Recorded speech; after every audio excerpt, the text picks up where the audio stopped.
మాలో ఉన్నవాడా, మమ్మల్ని ప్రేమించి మా కొరకే పరలోకాన్ని విడిచి మా పాప భారమును భరించి సిలువలో మా కొరకై మరణించి మమ్మల్ని తిరిగి లేచి బ్రతికించి పరలోక రాజ్య వారసులుగా మలిచిన యేసయ్య మీకు వందనాలు. ఇంతవరకు మీరు స్తుతించడానికి, ప్రార్థించడానికి మీరు అనుగ్రహించిన గొప్ప కృప కొరకే స్తోత్రాలు. మీ స్వరములు వినడానికి సిద్ధపడుతున్నాం నాయన. నా మాటలు కేవలం నిష్ప్రయోజనకరములు. మీరు మాట్లాడుట మాకు అవసరం నాయన, ఆశీర్వాదకరం కూడా. మానవాత్మను మరుగుపరిచి, మానవ స్వరమును మరుగుపరిచి, మహిమ కలిగిన మీ శుద్ధాత్మ సహాయం, మనోహరమైన మీ స్వరము మాకు సమస్త మహిమ ఘనత ప్రభావం మీరు పొందుమని యేసయ్య నామములో ప్రార్థించి వేడుకొంచున్నాను తండ్రి, ఆమేన్. దయచేసి కూర్చున్నామండి. దేవునికి మహిమ కలుగును గాక. దేవుడిని ప్రేమించి ఆయన పరిశుద్ధ సన్నిధిని, ఈ పరిశుద్ధ ఆరాధనలో చేరి వచ్చిన ప్రియ విశ్వాసులందరికీ మరి శుభాలు తెలియజేస్తున్నాను. ప్రభునందు ప్రియులారా, దేవుని కృపను బట్టి ఈ జూలై మాసంలో చివరి ఆదివారపు ఆరాధనను ఆయన పరిశుద్ధ సన్నిధిలో మనం ఇంతవరకు ఆయన ఆరాధించుకున్నాం.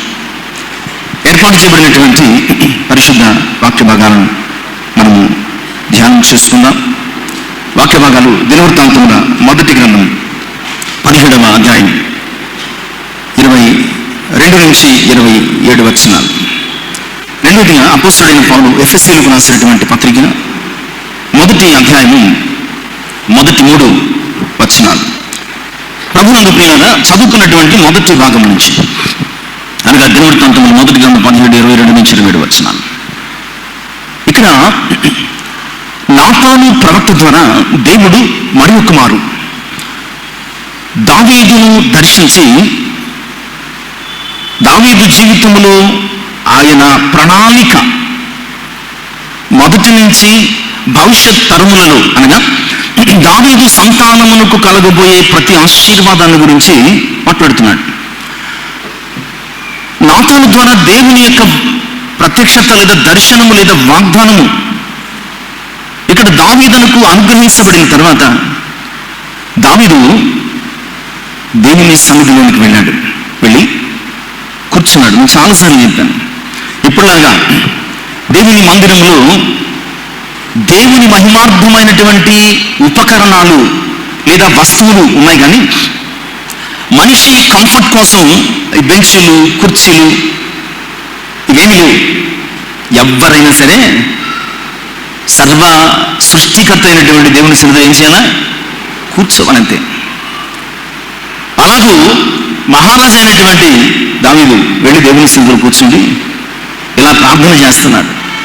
ఇలాగ కృతజ్ఞత చెల్లిస్తున్నాడు ప్రార్థన పూర్వకంగా. 16-17 వచనాలు. రాజైన దావీదు వచ్చి యెహోవా సన్నిధిని కూర్చుండి ఇలాగూ మనవి చేశాను, దేవా యెహోవా, నీవు నన్ను ఎంతగా హెచ్చులోనికి తెచ్చుటకు నేను ఎంతటి వాడను? నా ఇల్లు ఏమాత్రపుది దేవా, ఇది నీ దృష్టికి స్వల్ప విషయమే. ఇంకా చాలా విషయాలు చెప్తా. అంటే దేవుడు దావీదును ఆశీర్వదించినటువంటి అనేక విషయాల గురించి దావీదు మాట్లాడతాడు. ప్రియులారా, దావీదుకు మనకి ఉన్నటువంటి తేడా ఏమిటంటే, మనం కొంచెం హెచ్చులోనికి వచ్చేసరికి దేవుడు కనిపించడు, దెయ్యము మనకి కనిపించదు. ఇక ఇష్టానుసారంగా, గర్వంగా, అతిశయంగా ఇది నా కష్టం, ఇది నా ప్రయాసం, ఇది నా యొక్క సంపాదన అని కన్ను నిన్ను కానకుండా మనకు నచ్చినట్లు ప్రవర్తిస్తాం. దావీదు ఒక దేశానికి, దేవుని ప్రజలకు దేవుడు ఏర్పాటు చేసుకున్న రాజు ఉంది. దేవుడు తన పట్ల చూపించినటువంటి కనికరమును కృతజ్ఞతతో జ్ఞాపకం చేసుకుంటూ ఇచ్చిన వాగ్దానమును బట్టి దేవుని సన్నిధిలో స్తుతి చెల్లించడానికి వెళ్ళి, అయ్యా ఎంతగా హెచ్చించడానికి అని మాట్లాడుతున్నాడు. నేను ఎంత మాత్రం పడిన ఒకవేళ ఈ ఆశీర్వాదం దేవుడే మనకి ఇచ్చాడని అనుకున్నాం అనుకోండి, దానికి మనం చెప్పే రీజన్స్ ఏంటో తెలుసా? అవును, నేను దేవుని పని చేశాను, దేవుని సేవ చేశాను, దేవుని పరిచర్య చేశాను, దేవుని సన్నిధికి వెళ్ళాను, దేవుని పేరుతో ఎన్నో కార్యక్రమాలు చేశాను. అంటే దేవుడు మనకిచ్చినటువంటి ఆశీర్వాదాలు కూడా అవి మన గొప్పతనము వలన కలిగినవి అని అతిశయిపోతుంటాం. బట్ దావీదు ఎలా మాట్లాడలేదే, అయ్యా ఇంతగా నన్ను హెచ్చించడానికి నేను ఎంత నా కుటుంబం ఏర్పడింది, నాకున్నటువంటి ప్రత్యేకతలను బట్టో, నాకున్నటువంటి గొప్పతనాన్ని బట్టో, నాకున్నటువంటి తలాంతులను బట్టో, నాకున్నటువంటి మరి ఏదో ఒక అంశాన్ని బట్టి నీవు నన్ను దీవించలేదు. కానీ నేను స్వల్పమైన వానిగా, అల్పమైన వానిగా, ఎన్నిక లేని వానిగా, చివరికి తండ్రి లేదా సహోదరులు కూడా నన్ను లెక్క చేయని స్థితిలో ఉన్నప్పుడు, అయ్యా నువ్వు నన్ను జ్ఞాపకం చేసుకున్నావు, నువ్వు నన్ను ఎన్నుకున్నావు, నువ్వు నన్ను ప్రత్యేకపరుచుకున్నావు, నీవు నన్ను అభిషేకించుకున్నావు. ఇదంతా చేయడానికి నా దగ్గర ఏ క్వాలిఫికేషన్, ఏ క్వాలిటీస్ ఉన్నాయంటే జీరో. నా దగ్గర ఎలాంటి క్వాలిఫికేషన్స్, క్వాలిటీస్ లేవయ్యా. కేవలము ఇది నీ కృప మాత్రమే, కేవలము ఇది నీ కనికరం మాత్రమే, కేవలము ఇది నీ యొక్క ప్రత్యేకమైనటువంటి ప్రణాళిక మాత్రమే అని చెప్పుకుంటూ వెళుతూ దేవుని ఆశీర్వాదాలు అపరిమితంగా అనుభవించినటువంటి దావీదు అసలు తల్లి, తండ్రి, అన్నదమ్ములు పట్టించుకోలేనటువంటి స్థితిలో, ఎక్కడో గొర్రెలను మేపుకుంటున్నటువంటి స్థితిలో దేవుడు దావీదును తల్లి గర్భమందే ఏర్పాటు చేసుకుని ఆ గొర్రెల దొడ్డిలోంచి తీసుకొచ్చి సింహాసనములకు ఎక్కించినటువంటి ఆ కృపనంతటిని కూడా ప్రణాళికాబద్ధంగా అప్పటి నుంచి దేవుడు దావీదును ఆశీర్వదించినటువంటి ఆ అనుభవాలన్నింటినీ కూడా జ్ఞాపకం చేసుకుంటూ దేవుడు ఎలాంటోడో ఒక్క మాటలో చెప్తాడు. ఆ మాట ఏమిటంటే 27వ వచనం చదువుకున్నాను. ఇప్పుడు నీ దాసుని సంతతి నిత్యము నీ సన్నిధిని ఉన్నట్లుగా దానిని ఆశీర్వదింప అనుగ్రహించి ఉన్నావు యెహోవా. నీవు ఆశీర్వదించిన ఎడల అది ఎన్నటెన్నటికి.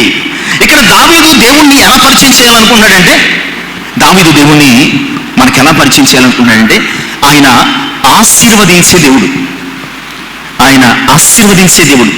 అంతే. నువ్వు కోరి శాపం తెచ్చుకోవాలి తప్ప, నువ్వు ఎదురెళ్ళి శాపగ్రస్తునిగా మారిపోవాలేమో తప్ప, ఆయన ఆశీర్వదించే దేవుడు. ఇది దావీదు అనుభవం. ఒక్కొక్క వ్యక్తి, ఒక్కొక్క భక్తుని జీవితంలో దేవుడు ఒక్కొక్క రీతిగా దర్శనమిస్తూ ఉంటాడు. వారు దేవుడిని ఒక్కొక్క రీతిగా వారు తమ జీవితంలో అనుభవాలు కలిగి ఉంటారు. దావీదు జీవితంలో కూడా చాలా అనుభవాలు దేవుని గురించి పలికినటువంటి మాటలు, బిరుదులు దావీదు కంటే ఎవరు ఎక్కువ కాదు. చాలా బిరుదులు, చాలా ప్రత్యేకమైనటువంటి పదాలు, చాలా ఆ యొక్క అంశాలతో దేవుణ్ణి సంబోధిస్తూ ఉంటాడు దావీదు. అందులో ఒక సంబోధన ఏమిటంటే, దేవుడు ఆశీర్వదించేవాడు. ఆయన తండ్రి ఆశీర్వదిస్తే అది ఎన్నటెన్నటికి. మానవులంగా మనం ఆశీర్వదిస్తాం. ఒకవేళ దేనికైనా వచ్చారనుకోండి, ప్రార్థన చేయించుకోవడం లేదా మరొకటి ఆశీర్వదించడానికి వచ్చారనుకోండి, ఆశీర్వదిస్తాం. వెళ్ళిన తర్వాత ఆ ఆశీర్వాదాలు పలికినటువంటి నోటితోనే మనం ఏం చేస్తాం? శాపనార్థాలు పెడతాం. మోస్ట్ ఆఫ్ ద పీపుల్ అనమాట. చాలా ఎక్కువ మందిలో ఉన్నటువంటి ఓ పెద్ద దుర్గుణం ఏంటంటే, మనము వారిని ఆశీర్వదించినట్లు ఆశీర్వదిస్తాం, కానీ మన మనసులో లేదా వారు వెళ్ళిన తర్వాత మన మనసులో వారిని శపించడానికో, లేదంటే తిట్టడానికో, లేదంటే తృణీకరించడానికో, లేదంటే తూలనాడడానికో మనం చాలాసార్లు తెగబడుతూ ఉంటాం ప్రియులారా. కానీ దేవుడు అలాంటి కాదు. ఆయన ఒకసారి ఆశీర్వదిస్తే ఆయన ఆశీర్వాదం మన జీవితంలో ఎలా ఉంటుందండి? మనం కోరి ఎదురెళ్ళి భ్రష్టులమైపోవాలి తప్ప, మన యొక్క అవిధేయత ద్వారా, అతిక్రమాల ద్వారా దేవుని ఆశీర్వాదాలు ఎప్పటికీ మన జీవితంలో అలాగే నిలిచి ఉంటాయి. అంతేకాదు ప్రియులారా, దేవుడు ఒక్కసారి ఆశీర్వదిస్తే కనుక ఈ లోకములో ఎవ్వడూ కూడా దానిని మార్చలేడు. ఈ లోకంలో ఎవడు కూడా దానిని శాపగ్రస్తం చేయలేడు. ఎగ్జాంపుల్ మనం చూస్తే కనుక సంఖ్యాకాండము 22వ అధ్యాయము 12వ వచనం. బాలాకు యొక్క ప్రేరణ చేత బిలాము ఇశ్రాయేలు ప్రజలను శపించడానికి వెళ్ళాడు. ఆ మాట చదువుకుంటే మనకు కొంత అర్థమవుతుంది. అందుకు దేవుడు, నువ్వు వారితో కూడా వెళ్ళకూడదు, నా ప్రజలను శపించకూడదు. దేవుడు చెప్పాడు. బిలాము తొందరపడుతున్నాడు, రాజు కబరెట్టాడు, ఎలాపోతే అలాగా కంగారు పడుతున్నాడు, వెళ్ళడానికి సిద్ధపడుతున్నాడు. దేవుడు చెప్పాడు, నువ్వు వెళ్ళకూడదు, నువ్వు నా ప్రజలను శపించకూడదు. కానీ బిలాము ఏం చేశాడు? వెళ్ళాడు. రకరకాల ప్రయత్నాలు చేశాడు. బాలాగా అన్నాడు, ఏమిటయ్యా, నీకు కావలసిన డబ్బు ఇస్తానన్నాను కదా, నీకు కావలసిన సొమ్ము ఇస్తానన్నాను కదా, నువ్వేం కోరుతుంది ఇస్తానన్నాను కదా. ఆఫ్టర్ ఆ జనాంగాన్ని శపించడానికి ఇంత గొప్ప ప్రవక్త నువ్వు శపించలేకపోతున్నావు ఏంటి? ఈ తూర్పు నుంచి, పడమర నుంచి, ఆ దక్షిణాల నుంచి, ఆ ఉత్తరాల నుంచి రకరకాల దిశలుగా మనం అనుకుంటాం దిక్కులలో మనకు ఆశీర్వాదాలు ఉన్నాయని. కనుక ఈ దిక్కు ఎట్టండి, ఆ దిక్కు ఎట్టండి. వీళ్ళరా, ఈ దిక్కు ఆ దిక్కు మనకు కాదు. మన దిక్కు ఎవరు? యేసుక్రీస్తు ప్రభువారే. కానీ బాలాకు ఒక అన్యుడు కనుక అంటున్నాడు, నువ్వు ఈ యొక్క పర్వతం నుంచి శపించు, లేదంటే ఆ పర్వతం మీద శపించు, లేదంటే ఆ పర్వతం మీద శపించు. ఫైనల్గా బిలాము విసిగిపోయి ఒక మాట అన్నాడు. సంఖ్యాకాండం 23వ అధ్యాయం 19-20 వచనాలు. సంఖ్యాకాండము 23వ అధ్యాయం 19. దేవుడు అబద్ధమాడుటకు ఆయన మానవుడు కాదు, పశ్చాత్తాపడుటకు ఆయన నరపుతుడు కాదు. ఆయన చెప్పి చేయకుండా, ఆయన మాట ఇచ్చి స్థాపించకుండా, ఇదిగో దీవించుమని నాకు సెలవు, ఆయన దీవించను. ఎంత గొప్ప మాట అండి. బాలాకు తొందర పెడుతుంటే బిలాము రకరకాల ప్రయత్నాలు చేసి ఫైనల్గా బాలాకుతో అంటున్నాడు, దేవుడు అబద్ధమాడుటకు ఆయన నరుడు కాదు, ఆయన చెప్పి చేయకుండా మాట ఇచ్చి తప్పుతాడు. ఆయన ఒక్కసారి తన ప్రజలను ఆశీర్వదించాడంటే ఆ ప్రజలను శపించడానికి ఈ భూమి మీద ఎవ్వరికీ కూడా నమ్మలేదు. ఈరోజు మనం కూడా ఎలాంటి వాళ్ళు అంటే ప్రియులారా, చాలాసార్లు మనం గుర్తించలేనటువంటి విషయం, మనము కూడా దేవుని చేత ఆయన రక్త ప్రోక్షణ చేత కడగబడి, ఆయన పరిశుద్ధాత్మ చేత నింపబడి, ఆయన శరీరం అనబడే సంఘముగా ఆశీర్వదించబడి, వరుడైనటువంటి క్రీస్తు రాక కొరకు ఎదురు చూస్తున్న వారం. కనుక ప్రియులారా, ఇశ్రాయేలు ప్రజల కంటే గొప్ప ప్రివిలేజ్ మనకేంటంటే, మనం వారికంటే గొప్పవారంగా ఆశీర్వదించబడ్డాం, వారికంటే గొప్పవారంగా మనం దీవించబడ్డాం, వారికంటే గొప్పవారంగా మనం దేవుని కృపలో ఉన్నాం. అంటున్నాడు, ఆయన నన్ను ఆశీర్వదించమని చెప్పాడు. ఆయన ఆశీర్వదించిన తర్వాత మార్చడానికి ఎవరి వల్ల అవుతుంది? ఎవరి వల్ల అవుతుంది? గమనించి ప్రియులారా, నువ్వు చాలాసార్లు అనుకుంటున్నావు, అయ్యో నా బతికింటే నేను శాపగ్రస్తుని, అయ్యో నా జీవితం ఇంతే, నేను అనుకున్నదేమి జరగట్లేదు, అయ్యో నేను వెళుతున్నటువంటి పనులు కార్యాలు ఏమీ అవటం లేదు, నా బతుకు శాపగ్రస్తమైన బ్రతుకు, నా జీవితం ఎందుకు పనికిమాలిన జీవితం అని చాలాసార్లు నిన్ను నువ్వే శపించుకుంటున్నావు. శపించుకోవడం, ఒట్టు పెట్టుకోవడం సాతాను లక్షణం. వీటిలో ఏం చేశాడు? నేను ఆయనతో ఉండలేదని చెప్పి శపించుకున్నటకు, ఒట్టు పెట్టుకున్నట్టుకు సిద్ధపడిపోయాను. అపవాది ప్రేరణ వచ్చింది. ఈరోజు మన జీవితంలో ఆయన చేత ఆశీర్వాదం పొందిన వారం, మనకై మనము శపించుకుంటున్నామే తప్ప మనల్ని శపించడానికి భూమి మీద ఎవ్వరికి కూడా అధికారం లేదు. ద్వితీయోపదేశకాండంలో కూడా ఒక చక్కని మాట చదువుకుని ముందుకు సాగుదాం. 23వ అధ్యాయం 5వ వచనం. ద్వితీయోపదేశకాండం 23వ అధ్యాయం 5వ వచనం. నీ దేవుడే యెహోవా బిలాము మాట విననొల్లకుండెను.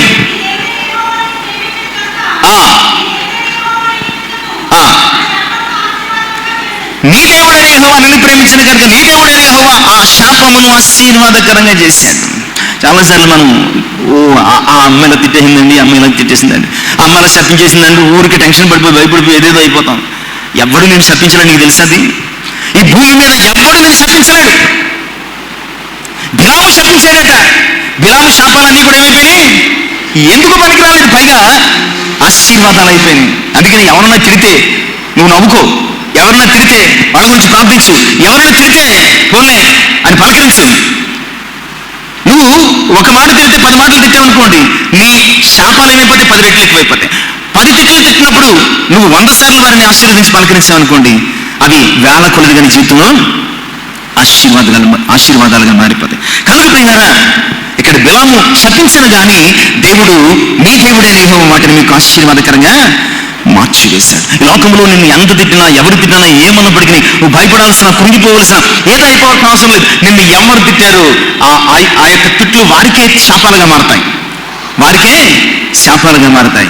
నీ జీవితము దేవునికి అప్పగించుకున్నప్పుడు నీ బ్రతుకు ఆశీర్వదించబడుతుంది అన్న సంగతిని జ్ఞాపకం చేస్తున్నాను. ప్రియులారా, అసలు మొట్టమొదటిగా దేవుడు ఆశీర్వదించడం మనకు తెలిసి బైబిల్ ప్రకారం మొదలుపెట్టింది ఆదికాండము 1వ అధ్యాయం 22వ వచనములు. ఆయన వాటన్నింటినీ వేసిన తర్వాత వాటిని ఆశీర్వదించాడంట. ఇది మనకి మొట్టమొదటిగా కనపడుతున్నటువంటి విషయం. నిజమే ప్రియులారా, ఆయన ఆశీర్వాదం మన జీవితంలో ఏమిస్తుందంటే, భూమికి కానీ మనకి కానీ ఆయన ఆశీర్వాదం, దేవుడు భూమిని దర్శించగా దానికి ఏం కలిగిందటండి? మహదైశ్వర్యం కలిగింది.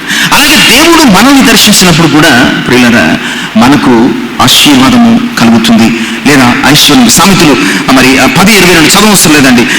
నరుని కష్టము వలన ఆశీర్వాదం, దేవుని యొక్క ఆశీర్వాదం ఐశ్వర్యం ఇచ్చును, నరుని కష్టము వలన అది ఎక్కువ. దేవుడు ఇవ్వాలి. మీరు అనుకుంటున్నారేమో, కష్టపడిపోతున్నాను సంపాదించేసుకున్నావు అనుకుంటున్నావేమో.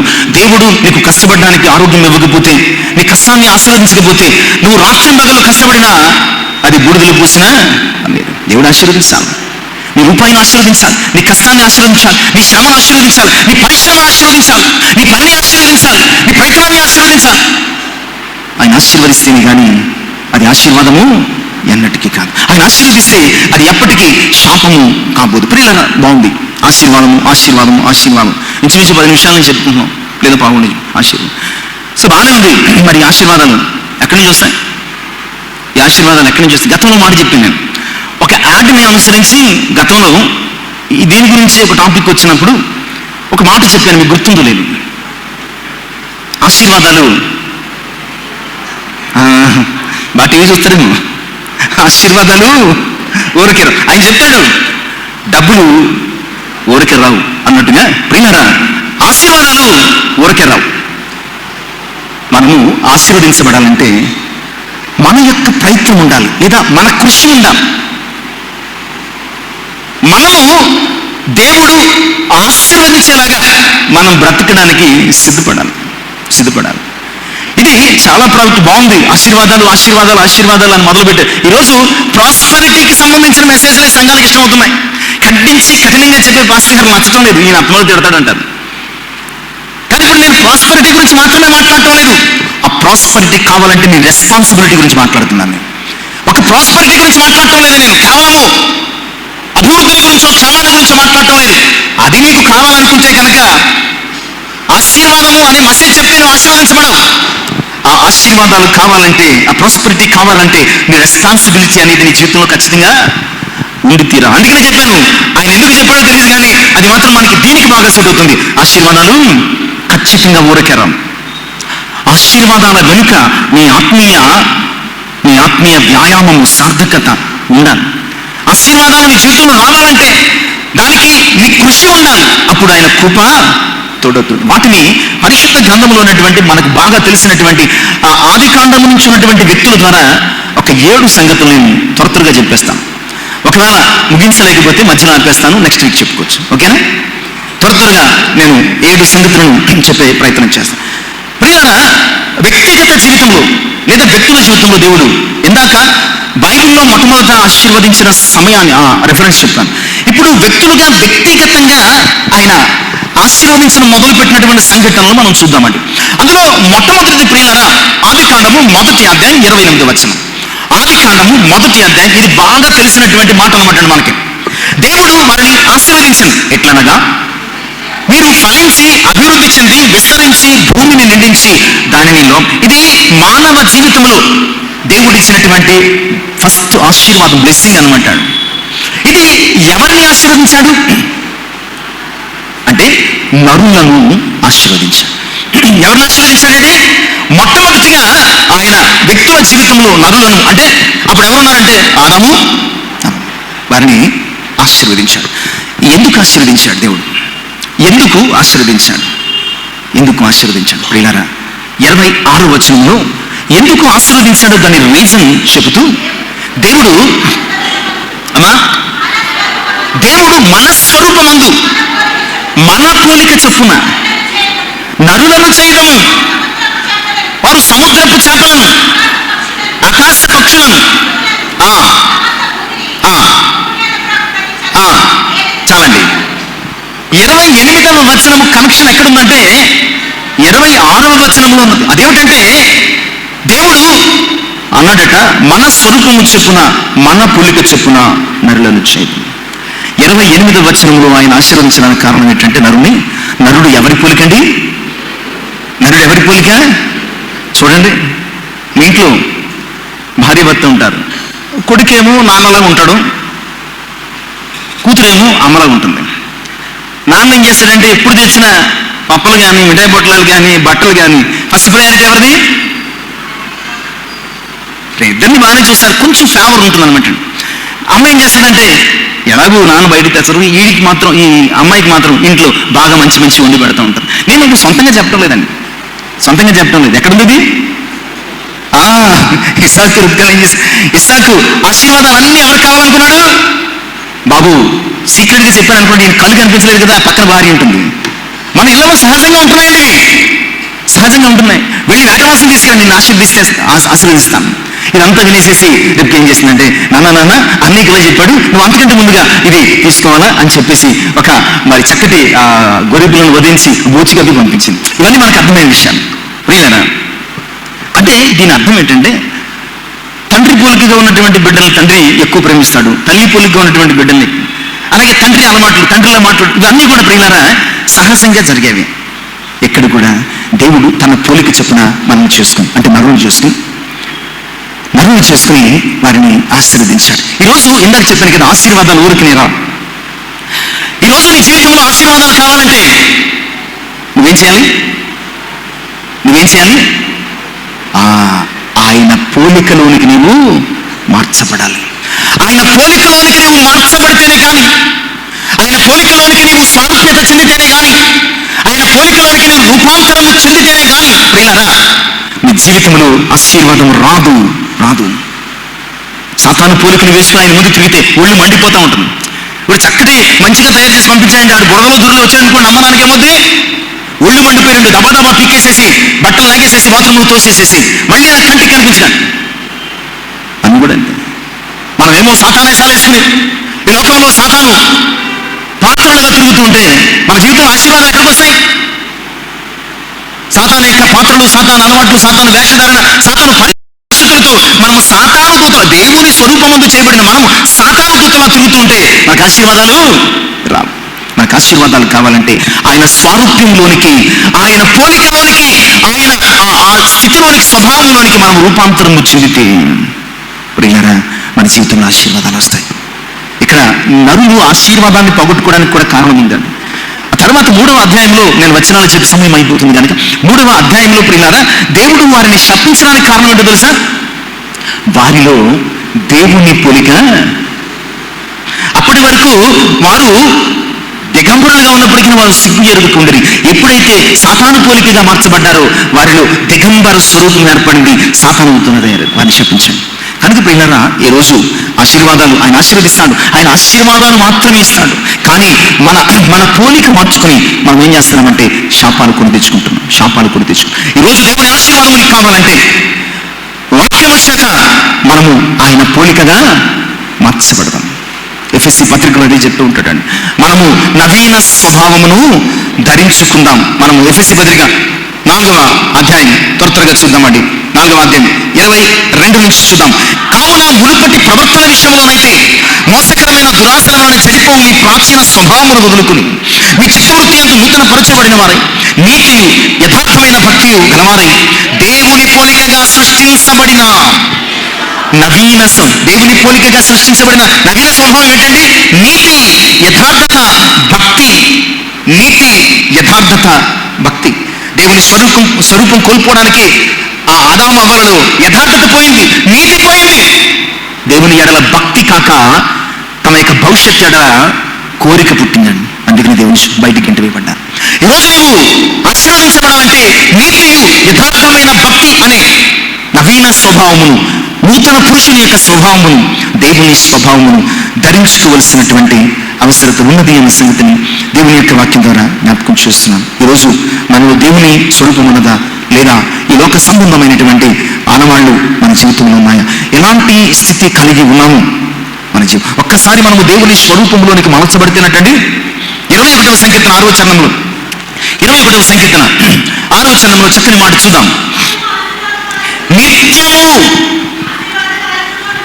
ఆశీర్వాదకారకునిగా ఉండినట్లు. ఇక్కడ నువ్వు ఆశీర్వదించబడమే కాదండి, ఆయన ఇస్తున్నటువంటి ఎడిషనల్ బ్లెస్సింగ్ ఏమిటో తెలుసా? నువ్వు మాత్రమే కాదు, నీవు ఇతరులకు నిత్యము ఆశీర్వాద కారకుడుగా ఉంటావు. కనుక ప్రియులారా మొట్టమొదటి అంశం, నీకు ఆశీర్వాదం కావాలంటే నువ్వు ఎంతవరకు లోక స్వభావము స్వరూపంతో తిరిగేవేమో దేవుని స్వభావం అనగా పాత వాటిని విడిచిపెట్టి నీతియు యథార్థమైన భక్తి అనే క్రీస్తు యొక్క నవీన స్వభావమును ధరించుకొని ప్రియులారా ఆయన పోలికగా మార్చబడి, నువ్వు ఆయన పోలికగా మార్చబడితే ఆయన నిన్ను ఆశీర్వదిస్తాడు, ఆయన నిన్ను ప్రేమిస్తాడు. ఇక రెండవ విషయాన్ని మనం చూద్దాం. ఆదికాండము 9వ అధ్యాయం మొదటి వచనం. ఆదికాండము 9 మొదటి వచనం. మరియు దేవుడు నోవహును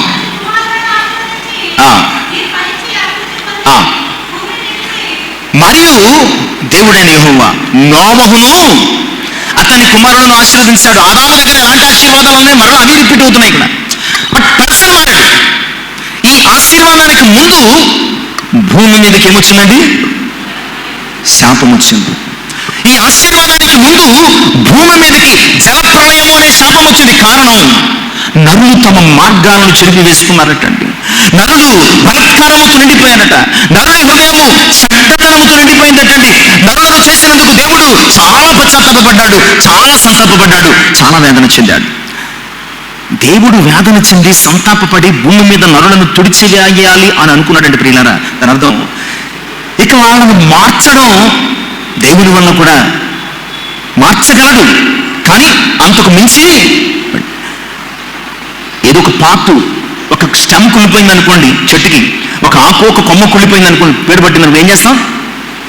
మొత్తం వేరే కుళ్ళిపోయింది అనుకోండి, ఏమవుతుంది? పీకి అలా అయిపోయింది అనమాట మీరు జీవితం. ఇక్కడ ఉన్నటువంటి ఒక ప్రత్యేకత ఏంటంటే, జలప్రళయం అయిపోయిన తర్వాత బయటకు వచ్చి కృతజ్ఞత చెల్లించిన తర్వాత 9వ అధ్యాయం మొదటి వచనం, 9వ అధ్యాయం ప్రారంభమే. దేవుడు నోవహును అతని కుమారులను ఆశీర్వదించాడు. ఎందుకు ఆశీర్వదించాడు? మీరు కూడా కొన్ని తెలుసుకోవాలి. ఎందుకు ఆశీర్వదించాడు? అన్ని చెప్తుంటే ఎలా ఉంటుందంటే మనకి బుర్రకథలా ఉంటుంది. ఈ అధ్యాయంలో మనకు తెలియని కొన్ని వందల వేల సార్లు మనం చదువుతున్నాం, ధ్యానిస్తున్నాం, బుర్రకథ చెప్పినట్టు ఉంటుంది. ఎందుకు ఆశీర్వదించాడు? నరులను ఎందుకు ఆశీర్వదించడం మనం చూసాం. ఇలా నరులు ఎందుకు? వారు పోలికగా కనుక. ఇక్కడ నోవహును ఆశీర్వదించిన రీజన్ ఏంటి? పర్లేదు, వనక్కని గట్టిగానే చెప్పండి. ఇది ఒక మెడిటేషన్, ఇది ఒక షేరింగ్. సరే, నేనే చెప్తాను, మీరు ఒక్కొక్క మాట నేను చెప్పాల్సి మర్చిపోయేటట్టున్నాను కనుక నేనే చెప్పేస్తాను. ఆదికాండము ప్రియులారా 6వ అధ్యాయం 22వ వచనం, 7వ అధ్యాయం 5వ వచనం. నోవహు అట్లు చేసింది. 5వ వచనం 7.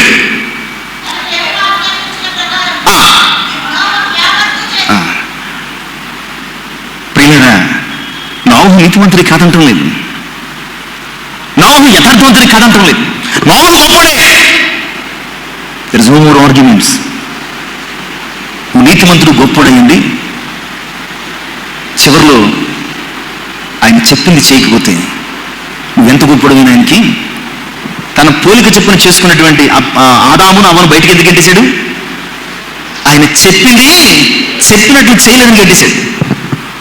ఇక్కడ నోవహు నీతిమంతుడే జ్ఞాపకం చేసుకుని వారితో పాటు నోవహుకు ఒక ఆఫర్ ఇచ్చాడనమాట. ఈ పని చేయి, నువ్వు బతుకుతావు. అసలు ఇలా మాట్లాడే అవకాశం కూడా నీకు ఉండేది కాదు, కానీ వీళ్ళందరూ చనిపోయారు, నువ్వు ఒక్కడే బాగున్నావు. బట్ నీకు ఒక ఆఫర్ ఇస్తున్నాను నోవహు, నేను చెప్పినట్లు నువ్వు చేస్తే నువ్వు బతుకుతావు, నువ్వు చెప్పినట్లు చేస్తే బతుకుతావు. ఆ 6వ అధ్యాయం 22వ వచనంలో నోవహు అట్లు చేసింది. ఎవరు అన్నటువంటి ప్రియులారా? ఆ కొత్త ప్రసంగికులు అట్టండి, కొత్తగా సేవకు వచ్చారు కొత్త ప్రసంగికులు. ప్రసంగం చేయడం మొదలుపెట్టాడు ఈ వచనం మీద. నోవహు అట్లు చేసింది. ప్రియులారా ఆలోచించండి, ఏం అట్లు చేసుకుంటాడు ఆయన? మినపట్లు చేసుకుంటాడా? పెసరట్లు చేసుకుంటాడా? అని మొదలెట్టాడట. అందులో అనుభవజ్ఞానం విశ్వాసులు, భాస్కర్ గారు ఏం చెప్తున్నారు మీరు? అట్లు చేయడం కాదండి, అలా చేశాడు. అట్లంటే అట్లు చేయడం కాదండి, అలా చేశాడు ఆయన. మనం కూడా అట్లంటే అట్లు అనుకుంటున్నాం, ఇంటికి అట్లుగా చేశారు కానీ అట్లు చేస్తే కడుపు నిండుతుంది తప్ప ఆశీర్వాదాలు రావు. నోవహు ఆశీర్వదించబడ్డానికి ప్రియులారా, జలప్రళయం నుంచి తప్పించబడి, మరణం నుంచి తప్పించబడి ఆశీర్వదించబడ్డాడంటే దేవుడు చెప్పింది, అయ్యా నా వల్ల కాదు, ప్రజలందరికీ వ్యతిరేకంగా నేను ఎక్కడ నిలబడి ఉంటా? వీళ్ళంతా చనిపోయారు, నన్ను చంపేస్తారు ప్రభువా, నన్ను చంపేస్తారు, నా వల్ల కాదు. 120 సంవత్సరాలు ఓడ చేస్తూ నోవహు ఏం చేశాట? స్వార్థను ప్రకటించాడట. ఒక ప్రక్కన ఓడ చేస్తున్నాడు, అప్పటి వరకు ఓడ మెషర్ ఏమీ లేదు కదా, ఇలా చేయాలని వాడేమన్నా తెలుసా? ఇప్పుడంటే బోర్డంత ఇంజనీరింగ్ టెక్నాలజీ రకరకాలు వచ్చేసినాయి. దేవుడు చేయమని చేశాడంతే. అక్కడ ఎలా ఉండాలన్నాడు, ఇక్కడ ఎలా ఉండాలన్నాడు, ఇంకెక్కడ ఎలా ఉండాలన్నాడు, చేసి పడేసాడు. ఈ ఖాళీ సమయంలో పగలంతా పనిచేసేవాడు, రాత్రులు స్వార్థ సేవకి వెళ్ళిపోయేవాడు. పగలంతా పనిచేసేవాడు, రాత్రులు. ప్రియులారా నోవహు అలా చేశాడు. ఎలా? దేవుడు ఏం చెప్పాడు, దేవుడు ఏం చేయమన్నాడు, దేవుడు ఏం ప్రకటించమన్నాడు, దేవుడు తన మీద ఎలాంటి రెస్పాన్సిబిలిటీ పెట్టాడు, ఎలాంటి బాధ్యతను అప్పగించాడు. మనకి ఎందుకు వస్తాయండి ఆశీర్వాదాలు? మనం అనుకుంటున్నాం ఊరికి ఉద్యోగం చేసి డబ్బు సంపాదించుకుని కారు కొనుక్కుని బండి మీద వెళ్తే బంగారం కొనుక్కుంటే అసలు ఇది కాదు కదా ఆశీర్వాదం. ఇది కాదు ఆశీర్వాదం.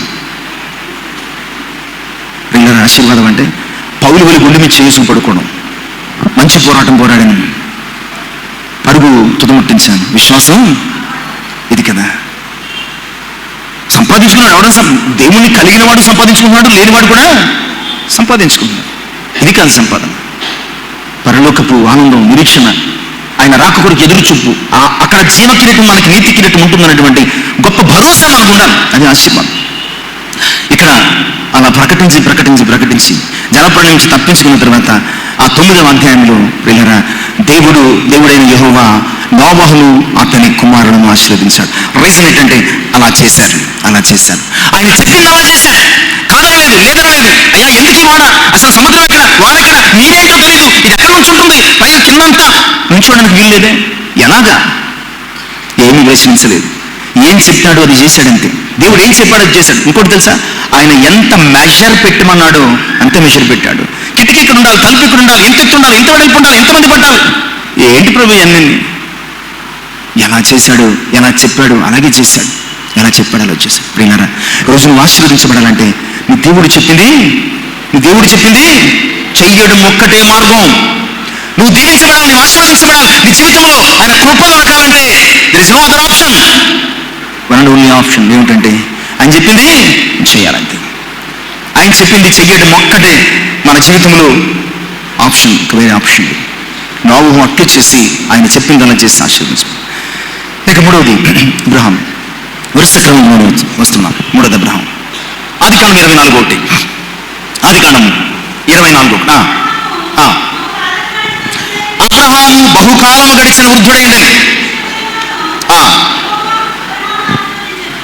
అన్ని విషయములను యెహోవా అబ్రహామును ఆశీర్వదించాడు.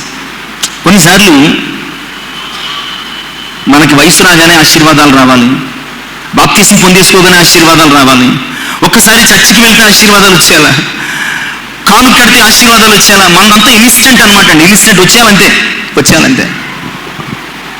అబ్రహాము బహుకాలం గడిచిన వృద్ధుడయ్యాడు. అప్పుడు అంటే ఆశీర్వదిస్తూ వచ్చాడు. అప్పటికి కానీ అబ్రహాము అన్ని విషయంలోనూ ఆశీర్వదించబడలేదు. ఒక్కొక్కటి సంతానపు ఆశీర్వాదం 10 ఏళ్ళు పట్టింది. ఇలాగ ఒక్కొక్క దానిలో అబ్రహాము ప్రవర్తనను ఆయన పరీక్షిస్తూ పరిశోధిస్తూ ఒక్కొక్క దానిలో ఆశీర్వదిస్తూ ఫైనల్గా అబ్రహామును అన్ని విషయంలోనూ ఆశీర్వదించడానికి, ప్రియులారా, అబ్రహాం ముసలుడైపోయాడు. అబ్రహామును అన్ని విషయాలను దేవుడు ఆశీర్వదించేసరికి ముసలుడైపోయాడు. సో అబ్రహాము ఆశీర్వదించబడ్డాను. ఇందాక చెప్పాను కదా, ఆశీర్వాదాలు ఊరకనే రావు. ఆయన పోలిక మనలో ఉంటే ఆశీర్వదిస్తాడు. 2, ఆయన చెప్పింది చేస్తే ఆశీర్వాదాలు. 3 చెప్పండి, అబ్రహాం ఆశీర్వదించబడడానికి కారణం ఏమండి? తెలిసిందే కదండి. అబ్రహాము దేవుని నమ్మెను, అది అతనికి నమ్మడం అంటే ఏంటి? ఇప్పుడు చెప్పండి. ఇవాళ అంత ప్రసంగం పెట్టేసినట్టున్నారు. నమ్మడం అంటే ఏంటి ప్రియులారా? నమ్మడం అంటే ఏంటి? అబ్రహాము దేవుని నమ్మాడు అని మనం గ్రహించడానికి సాక్ష్యం ఏంటో తెలుసా? విడిచిపెట్టాడు. నమ్మడం అంటే నువ్వు ఇప్పటి వరకు నమ్ముకున్నావు, చాలా నమ్ముకున్నావు. నీ బంధువులు నమ్ముకున్నావు, నీ స్నేహితులు నమ్ముకున్నావు, నీ ధనాన్ని నమ్ముకున్నావు, నీ బలాన్ని నమ్ముకున్నావు, నీ పిల్లల్ని నమ్ముకున్నావు, నీకున్నటువంటి చాలా విషయాలు నమ్ముకున్నావు. దేవుడు ఒకసారి పిలిచినప్పుడు దేవుణ్ణి నమ్మడం అంటే ఇప్పటి వరకు నీవేదైతే నమ్ముకున్నావు, ఇప్పటి వరకు నీవేదైతే శాశ్వతం అనుకున్నావు, ఇప్పటి వరకు దేని వల్ల నీవు దీవించబడుతున్నావు అనుకున్నావు, ఇప్పటి వరకు ఇది లేకపోతే నాకు లేదు ఏమి అని అనుకున్నావు. దేవుడు ఒక్కసారి పిలిచిన తర్వాత దేవుణ్ణి నమ్మడం అంటే ఇప్పటి వరకు నీవనుకున్నా, నీకు శాశ్వతం అనుకున్నా, ఇది లేకపోతే నేను లేదు అనుకున్నటువంటి ప్రతి దానిని నీవు విడిచిపెట్టాను.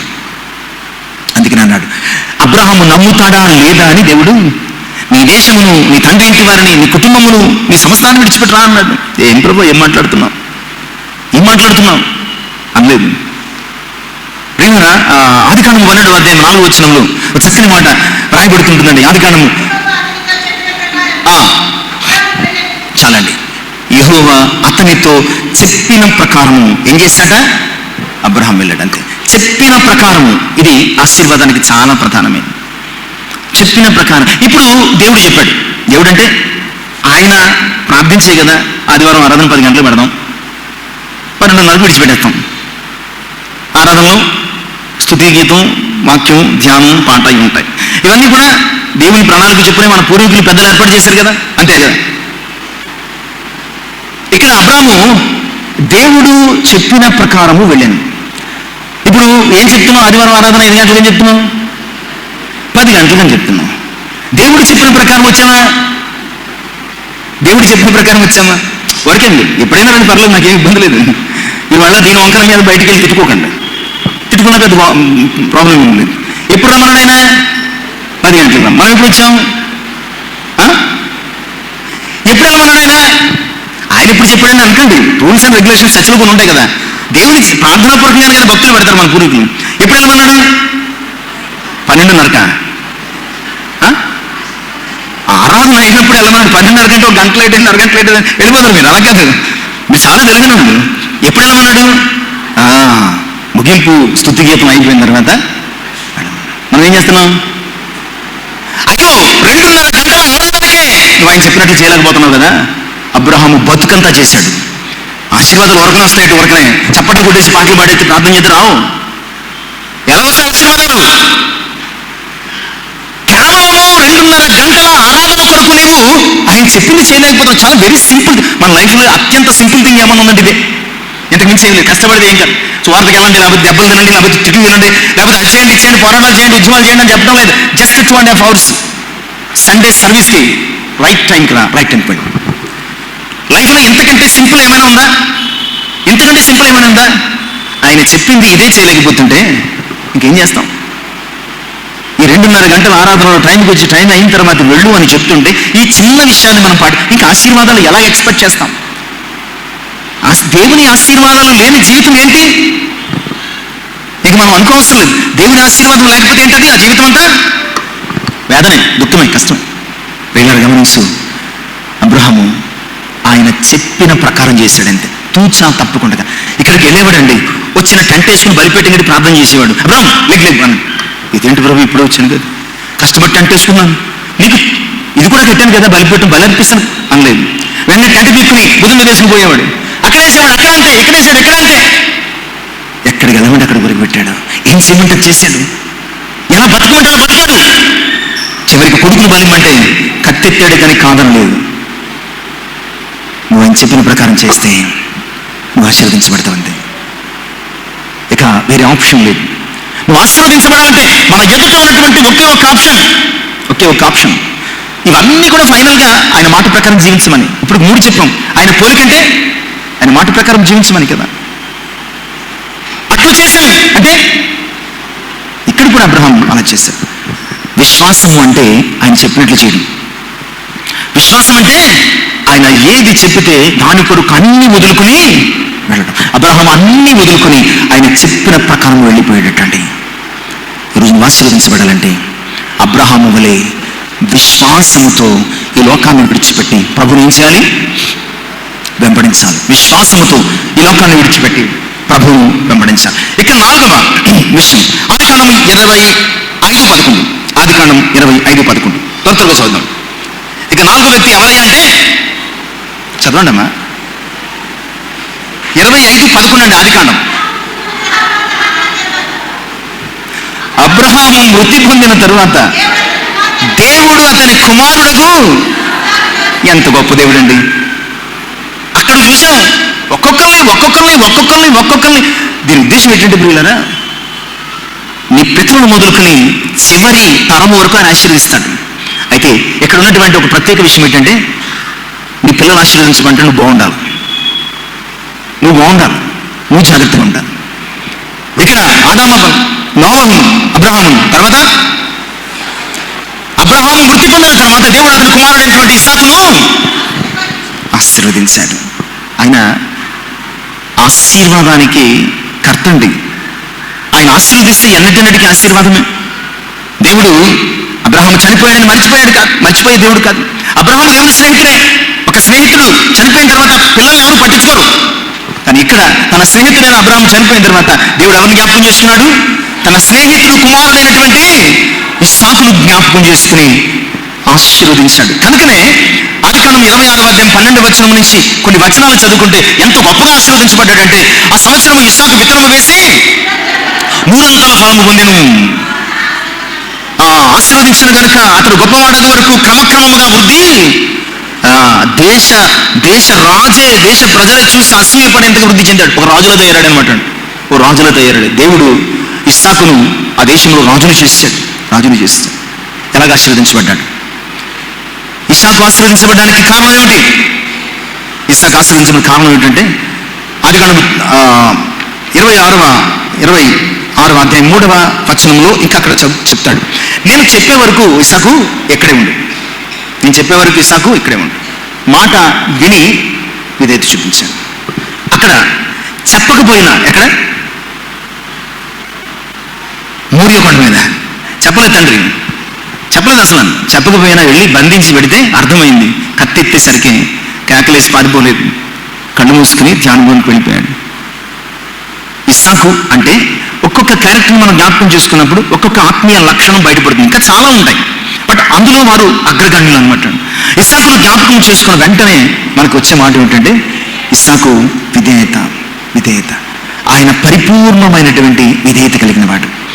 నువ్వు ఆశీర్వదించబడాలంటే ఎందుకు మారు మాట్లాడకుండా, అబ్రహాము చనిపోయిన వెంటనే మారు మాట్లాడకుండా దేవుడైనటువంటి యెహోవా తన కుమారుడైనటువంటి ఇస్సాకును ఆశీర్వదించాడంటే ప్రియులారా, అప్పటికే ఇస్సాకు సంపూర్ణమైనటువంటి విధేయత కలిగిన వాడు. ఈరోజు ఆశీర్వాదాలు ఊరికే రావు. మరి ఏం చేయాలండి? ఆశీర్వదించే దేవుని పట్ల నువ్వు విధేయత కలిగి ఉండాలి. నిన్ను ఆశీర్వాద కారకులుగా చేసే, నిన్ను తన సంపూర్ణమైనటువంటి ఆశీర్వాదాలతో నింపే నీ దేవుని యందు నువ్వేం కలిగి ఉండాలంటే సంపూర్ణమైనటువంటి. చూడండి, పిల్లలు మాట తిరగబడి పిల్లల మీద ఎవరన్నా ప్రేమ పెంచుకుంటారా? తిరగబడి పిల్లల మీద కొన్ని సందర్భాల్లో మాట వెంట వాళ్ళు తిరుగుతున్నాడు అని చెప్పేసి ఆస్తంతా కూడా అనాథ శరణాలయానికి రాసేసే తల్లిదండ్రులు ఉన్నారండి. ఇప్పుడు లేరు అనుకోండి, ఆస్తంతా అనాథ శరణాలయానికి రాసేసే తల్లిదండ్రులు ఉన్నారు. ఎందుకు? విధేయత చూపించు.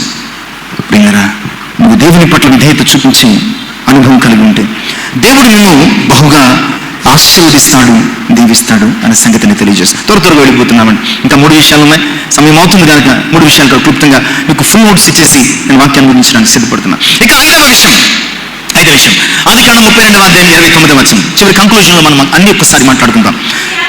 అప్పుడు యాకోబు, నీ పేరు దయచేసి తెలుపున్నాను. అందుకు ఆయన,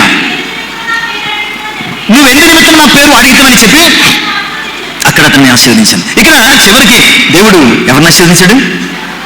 యాకోబును కూడా ఆశీర్వదించాడు. ఇక్కడ దేవుడు చివరికి యాకోబును కూడా ఆశీర్వదించాడు. ఒకప్పుడు ఆశీర్వాదం అంటే యాకోబు ఏమనుకున్నాడంటే, మాంసం వండి బయటకెళ్తే నాన్న దీవించే దీవెని ఆశీర్వాదం అనుకున్నాడు. మామను మోసగిస్తే అదే ఆశీర్వాదం అనుకున్నాడు. సంపాదనే ఆశీర్వాదం అనుకున్నాడు. ఐశ్వర్యమే ఆశీర్వాదం అనుకున్నాడు. దాని కొరకు తొక్కకూడని అడ్డదారులన్నీ తొక్కాడు. ఫైనల్గా ప్రాణాల మీదకి వచ్చింది. యబ్బోకు రేవు దాటించేసి 2 గుంపులు చేసి తన భార్యలను పిల్లలను మిగతా అందరూ పంపించేశాడు. ఆ రాత్రి ఆ యబ్బోకు రేవు దగ్గర యాకోబు ఒక్కడు మిగిలిపోయాడు. ఒక నరుడు తెల్లవారు వరకు పెరుగులాడుతున్నాడు. తెల్లవారుతుంది, నన్ను వెళ్ళిపోనివి అంటే యాకోబు అన్నాడు, నీవు నన్ను ఆశీర్వదించలేని కానీ నేను నిన్ను విడిచిపెట్టాను. దేవుడు అడిగాడు, ఆ నరుని రూపంలో ఉన్నటువంటి ప్రభు అడిగాడు, నీ పేరేంటి? ప్రియులారా, మన అకౌంట్లో డబ్బులు వేయాలంటే యాకోబుకి ఈ విషయం ముందు అర్థం కాలే, తర్వాత అర్థమైంది. మన అకౌంట్లో డబ్బులు పడాలంటే అవతల వ్యక్తికి ఏమి ఇవ్వాలి? మన పేరు మీద ఉన్నటువంటి అకౌంట్ నెంబరే ఇవ్వాలి. ఏదైనా ఒక చెక్కు మన ఇంటికి రావాలంటే బై పోస్ట్ మన పేరుతో కూడినటువంటి అడ్రస్ మాత్రమే. ఇక్కడ యాకోబును దేవుడు ఆశీర్వదించలేక కాదు కదా, ఆ విషయం తెలియక యాసావు పేరు మీద వెళ్ళాడు, తెచ్చుకోలేకపోయాడు. యాసావు పేరు మీద తండ్రి దగ్గరికి వెళ్ళాడు. మొదట ఆశీర్వదించబడ్డాను అనుకున్నాడు, కానీ అవి చివరికి శాపంగా మారింది. అలా జరిగిన తర్వాత కదా ఇంటి నుంచి పోయాడు, శాపమే కదా అది. తల్లిదండ్రుల నుంచి దూరం వెళ్ళిపోయాడు. అక్కడేదో చేశాను అనుకున్నాడు, అక్కడంతే. ఫైనల్గా ఇది కాదు ఆశీర్వాదం, ఏదో ఉంది ప్రత్యేకత అని చెప్పి దేవుని దగ్గరికి వెళ్ళి అడుగుతున్నాడు. ఆయన అన్నాడు, నీ పేరేంటి అన్నాడు. ఎందుకో తెలుసా? నువ్వు దొంగోడివి, నువ్వు మోసగాడివి, నువ్వు వ్యభిచారివి లేదా నువ్వు ఇంకోటి అని దేవుడు తృణీకరించడానికి కాదు. యాకోబు అకౌంట్లో ఆశీర్వాదాల అమౌంట్ వేయడానికి. యాకోబు అడ్రస్ తెలియాలి కదా, యాకోబు పేరు మీద పడాలి కదా ఆశీర్వాదాలు. ఇక్కడ పేరు చెప్పకపోతే ఎవరి పేరు మీద పడతాయి ఆశీర్వాదాలు? ఈ ఆశీర్వాదాలు ఎవరి పేరు మీద పడాలి? యాకోబు పేరు మీద పడాలి కనుక దేవుడు అడుగుతున్నాడు, నీ పేరేంటి అన్నాడు. యాకోబు అన్నాడు, అయ్యా నా పేరు యాకోబు. వెంటనే ఏమన్నాడంటే ట్రాన్స్ఫర్ అయిపోయింది. ఏం ట్రాన్స్ఫర్ అయిపోయింది?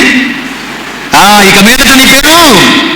ఇక ఆ మాట చెప్పిన తర్వాత దేవుడు ఆర్గ్యుమెంట్ ఎందుకు చేసావు, ఎలా చేసావు అని అడగలేదు. నేను యాకోబు అన్న వెంటనే దేవుడు వెంటనే ఇక మీదట నీ పేరు యాకోబు అనబడదు, ఇశ్రాయేలు అనబడు. అక్కడ ఆశీర్వదించాడు. యాకోబు జీవితంలో ఆశీర్వాదాలు ఎలా వచ్చాయండి? ఎలా వచ్చాయి? ఇంత కథ ఎందుకు చెప్పారంటే కనీసం పాయింట్ చెప్తారండి. తన పాపాన్ని, తన బలహీనతను ఒప్పుకోవడం వల్ల. నిజమే, తన అతిక్రమము దాచువాడు వర్ధిల్లడు, వాటిని ఒప్పుకొని విడిచిపెట్టువాడు కనికరము పొందుతాడు. కనికరం పొందాడండి, దేవుని కనికరం పొందాడు. దేవుని కనికరం నీ జీవితంలో ఆశీర్వాదం కదా. దేవుని కనికరం పొంది ఆశీర్వదించబడ్డాడు. ఇశ్రాయేలుగా ఆశీర్వదించబడ్డాడు. ఇశ్రాయేలుగా ఆశీర్వదించబడ్డాడు. ప్రియ సంగమా, ఈరోజు నిజమే మనం యాకోబు కంటే భయంకరమైనటువంటి అనుభవాలు కలిగిన వారమే, కానీ మనల్ని కూడా దేవుడు ఆశీర్వదించడానికి ఇష్టపడుతున్నాడు. ఎప్పుడు అంటే మనము ఎప్పుడైతే మన అతిక్రమాలను, దోషాలను, పాపాలను కప్పుకొనక ఒప్పుకొనగలిగితే, దేవుని సన్నిధిలో ఒప్పుకొనగలిగితే ఇక్కడి నుంచి నువ్వు ఆశీర్వాదంతో వెళ్తావు.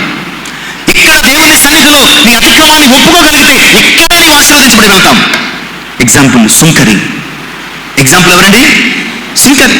పరిచయం ప్రార్థిస్తున్నాడు, దేవా నేను వారానికి 2 సార్లు ఉపవాసం ఉన్నాను, నేను దశమ భాగాలు ఇస్తున్నాను, ఇదిగో అన్ని పక్కన పెడితే సుంకరి వల్ల నేను పాపిని కాదు. సుంకరి ప్రార్థిస్తున్నాడు గుమ్మం దగ్గరుండి, ఆ గుమ్మం బయట ఉండి ఆకాశం వైపు కన్నులెత్తుడిగా నువ్వు ధైర్యం చాలక. లూకాసు 18:13-14 వచనాలు. ధైర్యం చాలక రొమ్ము కొట్టుకోవచ్చు, దేవా అతడి కంటే ఇతడు నీతిమంతుడిగా తీర్చబడి ఇంటికి వెళ్ళాను. ప్రియులారా, నీ జీవితం ఆశీర్వాదం కావాలంటే ఒప్పుకో, దేవుని సన్నిధిలో ఒప్పుకో, దేవుని సముఖంలో ఒప్పుకో, దేవుని యొక్క పరిశుద్ధ నామంలో ఒప్పుకో, ప్రార్థనాపూర్వకంగా ఒప్పుకో. నువ్వు ఒప్పుకున్న మరుక్షణం ఆయన నీకు ఆర్గ్యుమెంట్ చేయడు. నువ్వు ఒప్పుకున్న మరుక్షణం ఆయన ఆశీర్వదిస్తాడంతే. ఇంకా నేను ఆశీర్వదించడం ఎలాగెందుకు చేశాం, ఇంకా టైం ఉంది అని పనిష్మెంట్ ఇచ్చేదేవుడు కాదు. ఒప్పుకున్న వెంటనే ఆశీర్వదించేది. ఇక 6వ విషయం చూద్దాం. సమూయేలు 2వ గ్రంథం 6వ అధ్యాయం 11వ వచనం. సమూయేలు 2వ గ్రంథం 6వ అధ్యాయం 11వ వచనం. యెహోవా మందసం 3 నెలలు నిత్యుడగు ఓబెదెదోము ఇంటిలో ఉండగా యెహోవా ఓబెదెదోమును అతని ఇంటి వారందరినీ. చాలండి, ఈ సంఘటన కూడా బాగా తెలుసు. ఎక్కడో ఫిలిస్తీన్లు దగ్గర నుంచి మందసాన్ని పట్టుకుని దావీదు చాలా మేళతాళాలతో ఊరేగింపుతో చాలా ఘనంగా వస్తున్నాడు. ఒక చోటుకు వచ్చేసరికి ఎద్దులు కొత్త బండి చేయించి ఎద్దులు కాలు జారి దాన్ని పడిపోతుంటే మందసం ఉజ్జాన్ని వాడు పట్టుకుంటే వెంటనే చచ్చిపోయాడు.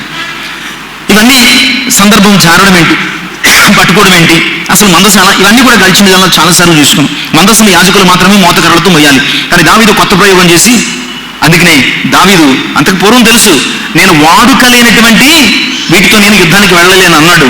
కానీ వాడుక కాని బండి మీద తీసుకెళ్లి తప్పు చేసి ఒక వ్యక్తి మరణానికి కారణమైపోయాడు. దెబ్బతో భయపడిపోయారు అందరూ. అది ఎక్కడి వరకు వచ్చిందంటే గిత్తీయుడైనటువంటి ఓబెదెదోము ఇంటికి వచ్చింది.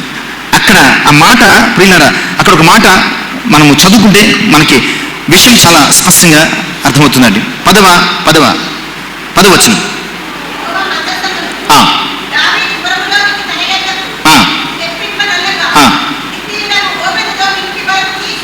గిత్తీయుడైన ఓబెదెదోము ఇంటి వరకు తీసుకుని అక్కడ ఉంచాను. ఇంటి వరకు, ఇంటిలో, ఇంటి బయట, ఇవన్నీ కూడా మనం గ్రామటికల్గా అర్థం చేసుకోవాల్సిన విషయం. ఇక్కడ రాయబడుతున్నటువంటి మాట ఇంటి వరకు తీసుకుని వెళ్ళి అక్కడ ఉంచేశారు. ఎందుకు? ఇంత అనర్థం జరిగిన తర్వాత ఎవరింట్లో పెడతారు, ఎవరు తీసుకెళ్తారు చెప్పండి? ఆ ఎదురు వదిలేసాడు అనమాట. వదిలేసి ఉండాలి, లేదంటే అక్కడ ఏదో ఒక పక్కన పంచన ఎక్కడ పెట్టేసి ఉండాలి. ఓబెదెదోము చూశాడు, అయ్యో ఇది సర్వశక్తిమంతుని పరిశుద్ధ మందసం, ఇది సర్వలోకనాథుని మందసం, ఇది సర్వ సృష్టికర్త యొక్క మందసం. ఏం చేశాడు, ఎలా తీసుకెళ్ళాడో తెలియదు. మొత్తానికి జాగ్రత్తగా ఏం తీసుకెళ్ళాడు, దాన్ని ఇంటి లోపలికి తీసుకెళ్ళాడు. అక్కడ ఇంటిలో ఉండెను కనుక ఓబెదెదోము అతని ఇంటి వారందరూ లోపలికి తీసుకెళ్ళి పెట్టుకున్నాడు. ప్రియులారా, ఓబెదెదోమును దేవుడు ఆశీర్వదించడానికి కారణం, ఓబెదెదోము తన ఇంటిలో మందసము ఉండడానికి ఇష్టపడ్డాడు. మందసము ఉంది అంటే చాలా నార్మల్, కానీ అంత భయంకరమైన అనుభవం తర్వాత ఒక సాధారణమైన వ్యక్తి ఆ మందస్సాన్ని తన ఇంటిలో ఉంచుకోవడానికి తెగించాడంటే, ఆ మందస్సము ఎన్ని నెలలు ఉందండి? 3 నెలలు. మందస్సము ఆ ఇంట్లో ఉన్నంతసేపు కూడా ఓబెదెదోము అతని ఇంటి వారు ఎంత పవిత్రంగా ఉంటారు, ఎంత పరిశుద్ధంగా ఉంటారు, పాపానికి ఎంత దూరంగా ఉంటారు. అంతే కదా? అతి పరిశుద్ధ స్థలంలో ఉంచాల్సినటువంటి మందసము ఉన్నది అంటే ఓబెదెదోము బతుకులు, వారి ఇంటి వారి బతుకులు, వారి ఇల్లు అతి పరిశుద్ధ స్థలంగా మారిపోయి ఉండాలి కదా. అంతేనా? లేకపోతే చచ్చిపోతారు కదా. ఓబెదెదోము తన ఇంటిని, తన బతుకును అతి పరిశుద్ధ స్థలంగా మార్చేసుకున్నాడు. నువ్వు ఆశీర్వదించబడాలంటే మందసం పెట్టేసుకుంటే సరిపోదు. దేవుని సన్నిధి మా ఇంట్లో ఉందండి, ఎలా ఉంది? ఎక్కడ 2-3 కూడా ఉంటే మనకి వాక్యాలు వచ్చు, మనకి సపోర్ట్గా ఉండే వాక్యాలు వచ్చు. ఎక్కడ 2-3 కూడా ఉంటే అక్కడ నేను ఉంటాను కదా, ఉందండి. మందసం ఉండడం కాదు, మందసం ఉన్నది అన్న స్పృహ కలిగి ఉండాలి. మందసం ఉన్నది అన్నటువంటి జ్ఞానము, ఇంగితము కలిగి ఉండాలి. నీ ఇంట్లో, నీ బతుకులో ఆయన సన్నిధి ఉన్నది అన్నటువంటి సత్యాన్ని నువ్వు ఎరిగి, మందసము ఉండాల్సిన పరిశుద్ధ స్థలము నీవైతే కనుక, నీవు మందసము ఉంచగలిగిన పరిశుద్ధ స్థలముగా నీవు, నీ ఇల్లు, నీ బతుకు, నీ హృదయము మార్చుకోగలిగితే కనుక నువ్వు ఆశీర్వదించబడతావు. అంటే అతి పరిశుద్ధ స్థలపు పరిశుద్ధత నీ బతుకులో ఉంటే నువ్వు దీవించబడతావు. ఇక చివరి మాటకు వచ్చేద్దామంటే సమయం అవుతుంది. యోబు గ్రంథం 42వ అధ్యాయం 12 వచనం. యెహోవా యోబును మొదట ఆశీర్వదించినంతకంటే మరి ఎక్కువగా ఆశీర్వదించింది. అతనికి 14,000 గొర్రెలను, 6,000 ఒంటెలను, 1000 జతల ఎడ్లను, 1000 ఆడుగాడిదలను కలిగిన. ప్రియులారా, చాలు. యోబును ఆశీర్వదించాడు.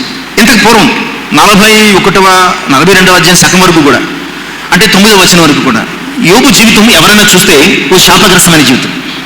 ఇలాంటి బతకడం ఎందుకని భార్య చెప్పేసి వెళ్ళిపోయి ఓ శాపగ్రస్తమైనటువంటి స్థితిని కనపరిచేలాగా యోబు జీవితం.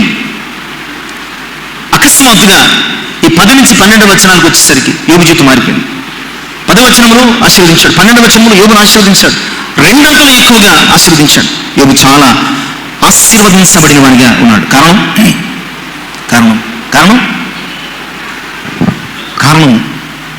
కారణం ఏమిటంటే, ప్రార్థన చేయడానికి ముందు ఇంకొక కారణం ఉన్నదండి.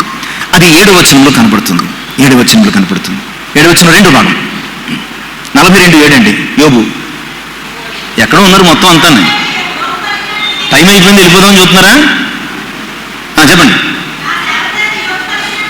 నా సేవకుడైన యోబు పలికినట్లు నీవు నన్ను గూర్చి యుక్తమైన దానిని పలకలేదు. వాళ్ళు ఎందుకు ప్రార్థన చేయమని, నీ పాపం గురించి నేనే ప్రార్థన చేయమని అనొచ్చు కదా, అనలేదు. ఎందుకు? వారి పెదవులు దేవుని గురించి యుక్తమైన దాన్ని పలకలేదు. యోబు పెదవులు ప్రియులారా చెడ్డ మాటలు పలుకుకుండగా, కపటమైన మాటలు పలుకుకుండగా, ఎందుకు బతుకబోరువాడు ఎవడైనా ఉన్నాడా? 34వ సంకీర్తన 11-12 చరణం నుంచి, మేలునిచ్చు అనేక దినములు బ్రతుకబోరువాడు ఎవడైనా ఉన్నాడా? అంటే ఆశీర్వాదకరమైన బతుకు ఎవరైనా బతకాలనుకుంటున్నారా? అయితే మొట్టమొదట చెడ్డ మాటలు పలుకుకుండగా, నీ నాలుకను, కపటమైన మాటలు పలుకుకుండగా నీ పెదవులను కాచుకో. నీ నోరు యుక్తమైనది పలికితే నీ బతుకు ఆశీర్వాదాలతో నింపబడుతుంది. యోబు ఆ 40 ఇంచుమించుగా 41 అధ్యాయం లేదా 40 అధ్యాయాలు, 39 అధ్యాయాలు, ఆ ప్రాంతం అంతా కూడా అనేక విషయాలు మాట్లాడాడు. కానీ ఒక్క మాట కూడా దేవుని గురించి అయుక్తమైన దానిని, అంటే చెడ్డ దానిని పలకలేదండి. ఈ మాటలు 1వ అధ్యాయం 2వ అధ్యాయంలో కూడా కనబడతాయండి. ఇన్ని జరిగినప్పటికీ ఈ విషయంలో యోబు దేని విషయంలోనూ కూడా తన నోటితోనైనా మాటతోనైనా కూడా పాపం యోబు యుక్తమైన దానిని పలికాడు కనుక యోబు ఆశీర్వదించబడు. ప్రియులారా, ఇప్పుడు మీకు ఆశీర్వాదాలు కావాలి అని అనుకుంటే కనుక 7 విషయాలు చెప్పాను. వద్దండి బాబు, మీరు తొందరగా వదిలేస్తే ఇంటికి వెళ్ళిపోతాం అనుకుంటే ఇంకెప్పుడు చెప్పను.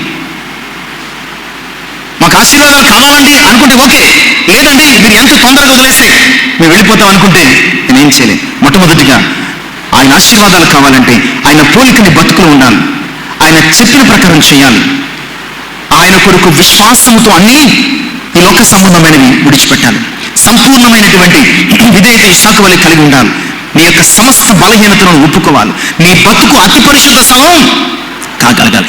ఫైనల్గా నీ నోరు యుక్తమైన వాటిని పలుకుతుండాలి, దేవుని గురించి, ఆయన పోలిక చొప్పున చేయబడినటువంటి బిడ్డల గురించి. ఫైనల్గా పేతురు 1 అధ్యాయం 3:9 చదువుకుని ముగించుకుందాం. ఆశీర్వాదములకు వారసులగటికే కానీ